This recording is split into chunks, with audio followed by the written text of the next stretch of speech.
Welcome to the Slop Temple. We pray this video helps. You'll start by preparing your images and opening the Wallpaper tool. Make sure you have 320 images in a single folder, sized roughly for your screen ratio.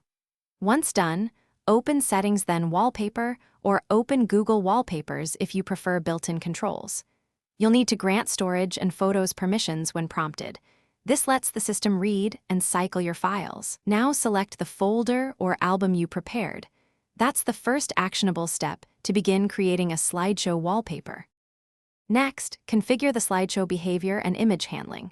You choose slideshow or carousel and set the change interval: 5 minutes for dynamic rooms or 1 hour for subtle rotation.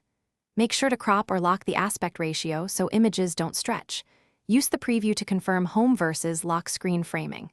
Once set, enable battery options so the slideshow pauses on low power, and, if available, limit transitions to reduce CPU use. Finally, tap Apply to commit the settings and start the rotation.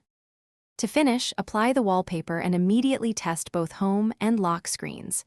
You want to confirm alignment, sharpness, and that the interval is working as expected. If an image looks off, adjust the crop or replace that file. Make sure permissions remain granted and that battery optimization isn't blocking the Wallpaper app. If the slideshow fails to start or images don't update, clear the Wallpaper app cache, force stop it, and reboot your device.